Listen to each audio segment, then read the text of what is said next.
Hey guys, this is Jean-Claude. We're going to be opening up a brand new box of Worlds Collide. Today's going to be an opening for $25 patron. It's going to be Noah Smith. Good luck to you. And let's hope this is going to be one of those no Brobnar boxes. Although I feel like we hit more of those more often than we don't. That's kind of crazy to think about. Alright. We'll go with the first deck here. We're going to be doing patron openings all the beginning of this month. And hopefully you guys get some great decks. Oh, wow. Holy heck. That just ripped that right off. That's on there pretty intense. That's never seen that before. What the heck? Well, okay. Guess we'll rip it the rest of the way. It's very wild. I don't know. Is that a good sign, guys? You let me know in the comments down below before we see this. Do you think that's a positive thing? Let's hope so. Haven't seen an orange Archon in quite a while. Oh! Oh my gosh. Brobnar. Of course it's Brobnar. Logos is the second house. Oh, and the last house is Star Alliance. That's nice. That is a humongous Archon. Look how big that head is. And it's almost like it has like an army tank sort of body there. That's interesting. Cauldron of Barbecue Ton. Okay, that's an original name. Let's see what we have inside this thing.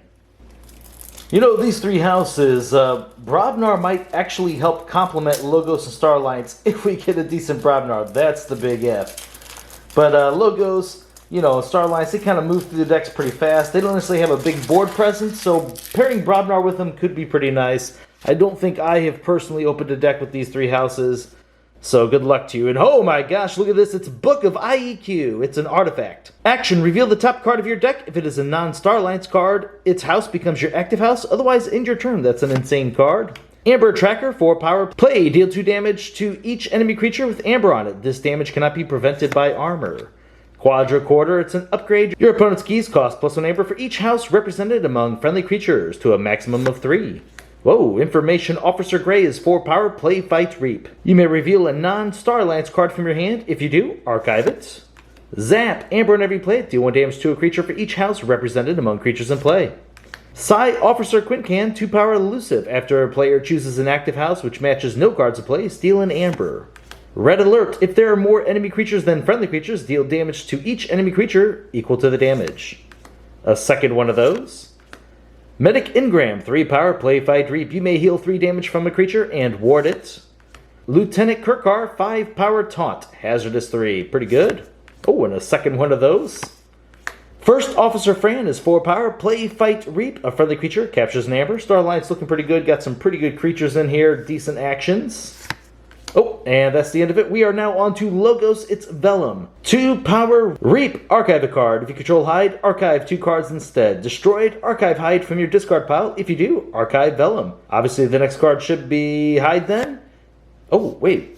How is hide not the next card? It's the first time I've seen this. That's weird. It's got to be under the Mimic Gel then. But both those cards are pretty amazing, and actually, that's interesting to look at here. Mimic Gel, you could potentially bring it back using this Vellum Hide thing, because it would count as them, right? Wow, that is crazy to think about. You could have 2 Vellums or 2 Hides, whichever one you decide. This could be insane. Let's look at Mimic Gel here. 0 power, cannot be played unless there is another creature in play. Enters play as a copy of another creature in play, except it belongs to House Logos. As I said, it's going to be nuts, and there's hide. 4 power, reap, draw a card. If you control Vellum, draw 2 cards instead. Destroyed, archive Vellum from your discard pile. If you do, archive hide. Imagine having the ability to either draw 4 cards in a turn or archive 4 cards. That is pretty insane with that Mimic Gel. Group Think Tank, 4 power, 3 armor. Action, deal 4 damage to a creature that shares a house with at least one of its neighbors. Good card. Oh, Candle Unit, 5 power, 1 armor. After an enemy creature reaps, draw a card. Action, capture an Amber. Anomaly Exploiter, it's an artifact. Action, destroy a damaged creature. This was always a good card. It's gotten so much better in this set because of how big the Saurians are, and also because of how popular they are. You know what? This card is going to have so much value when the new set comes out, and there's those gigantic creatures. It's going to be one of the best ways to take care of them. Wormhole Technician, 3 power, reap. Reveal the top card of your deck. If it is a Logos card, play it. Otherwise, archive it. Information Exchange, steal an Amber. If your opponent stole Amber from you on their previous turn, steal 2 instead. Hologrammophone, it's an artifact. Amber Navy play it. Action, ward a creature. Wow, this house is looking pretty good as well. Hapsis, 5 power. After an enemy creature is destroyed fighting Hapsis, ward it and draw a card.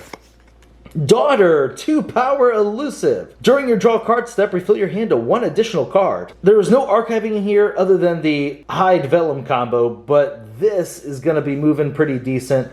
These 2 houses are looking sweet. Come on, Brobnar, give us a good one. Oh, and there's a second Daughter in here. Imagine refilling your hand up to 8 cards. And Daughter, thanks to that elusive, it's pretty hard to get it off the board. Okay, we're on to Brobnar now. It's Narp's Brew, Amber in every plate. Give a creature 2+1 power counters.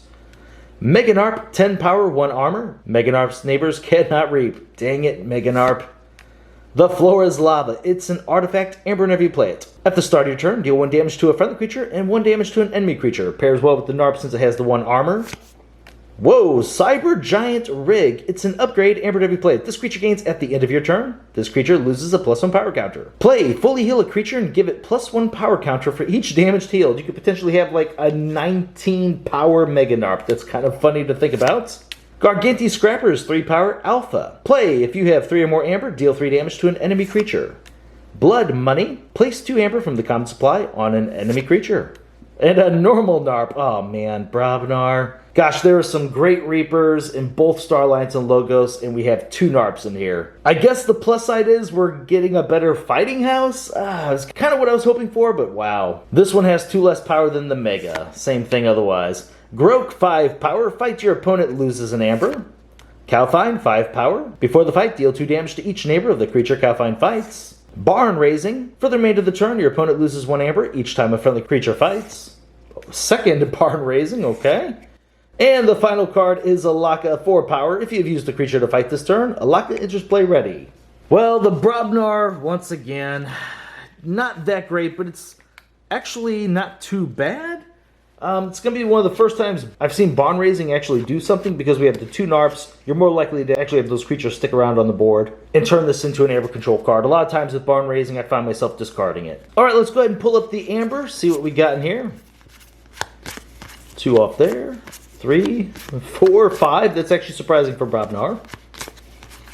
And I feel like we had about half and half whenever it came to the creatures in there. So not too bad. It's not like it was super light on creatures. Oh my gosh. Where is the Amber in this deck? Oh my.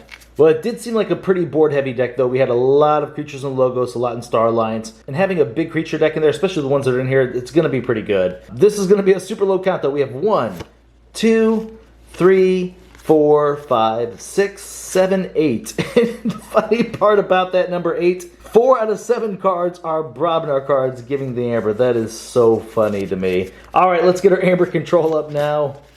The information exchange, obviously these houses aren't going to be too great on Amber control. Barn Raising, actually, I'm kind of happy that it's in here. Otherwise, it probably would have been a struggle. And as I said, I think we have better odds of it being able to be actually used to good value. Okay, Quadricorder is actually pretty good. All right, so we have 1, 2, 3, 4, 5. Yeah, it's a little bit light there, but this is actually a better board deck. And let's bring up those creatures so we can see that. Should be a pretty decent count. Definitely above 20. Let's see here. Yeah, there was a bunch in Logos. Yeah, look at that. Wow. I can't wait to see exactly how many that is. Starlines was pretty good. Yeah, all right. Too bad we didn't have a way to really abuse that book of IEQ. All right, so count up the creatures. We have 1, 5, 10, 15, 20, 22. That's pretty nice. So I've never really got to play with the Amber Tracker. It doesn't look too good on the surface, but maybe it's okay. But let's really check out some of these creatures right here. So just examining Star Alliance, hopefully this is all of them. You got the 2 Kurkars in here. I think this is wonderful. Not only do we have some great cards to protect here, like Fran to capture Amber. Oh, that should have been up there with the Amber control as well. Medican Graham, Quincan could potentially steal, dropping cards. Officer Grey can also help speed you through your deck. So you got some great targets that you want to protect in here. And those Kurkars are going to be great for that. But really the Logos, if you could protect some of these Logos creatures, I mean, check these out. Wow. 2 Daughters, so you have a bigger hand size, is insane. Hapsis is great. The Wormhole Technician can get you some quality. Protecting a candle unit, it's already kind of beefy. It's hard to get off the board on its own. But making your opponent have to fight through a taunt to get to it is that much better. And this is a big effect. The ability to punish your opponent for reaping and let you draw cards, that is so big. Group Think Tank is great control. As I said, and having this Hide and Vellum and potentially getting one of those effects twice with this Mimic Gel, that's insane to me. I mean, there's even good targets with the Mimic Gel if you just want to do some more star lines. Now, Brobnar, as always, pretty much the weakest house in this set. I don't think anyone would argue that, but this is still serviceable. You got Grow Cure for Amber Control, Calfine Control on the board. Both NARPs are pretty nice. Actually, let's look at these NARPs pictures. I've never had these two together. So you can see, it's usually all about the flames. They just really enhance. You got more flames shooting off the top there, right there in the center, and obviously around these chainsaws. Looks like they might have slightly enhanced it up here. Kind of hard to tell. I mean, it's a little bit different, but it's weird. In the normal NARP, it almost looks bigger there. But yeah, so these NARPs, it's really a shame that you got two of them at the same time. Maybe they will help you really fight through. And as I said, the barn raising with it's pretty nice as well. Pretty good board control with the NARPs, the Scrapper, the Hapsis, the Unit, the Think Tank. Surprisingly, not bad at all there. And then obviously having the wards through both the Hologramophone and the Medic Engram is going to be pretty sweet. You got Zap in here to control, and this Cyber Giant rig, I know we were talking about NARPs before, but honestly, if we could heal up like a Kurkar, that would be pretty awesome. Imagine having like a 7 to 9 power Kurkar. That'd be very powerful. Great way to protect some of those smaller creatures. Red alerts aren't going to be so great in here for obvious reasons. 22 creatures. Book of IEQ will be a gamble, but you know, that's a pretty fun card regardless. In the way this deck will cycle, you should have a pretty good idea. You should be able to get it down to like an exact percentage of what houses are going to be in your deck. You might want to take that gamble. Queen Can also should have been up with Amber Control, so it's actually more than that. It's like, I think if we had 7 in there, no, it was 7 Amber. I can't remember the exact Amber Control count, but that should have been in there. Overall, it does look like a pretty good deck. I like it. I mean, if you can protect the Star Lines of the Logos creatures with those 2 taunts, you're going to have a much easier time winning that game. You're going to be putting your opponent on the edge. They're constantly going to have to be trying to control your board with fighting, and it's going to be hard because, we got those Kurkars, you got elusive creatures and the Daughters. Just an all-around great deck. Alright, I hope you like your deck, Noah. I think it looks pretty good. Okay, guys, well, I want to thank you as always for watching my videos, and I'll see you next time.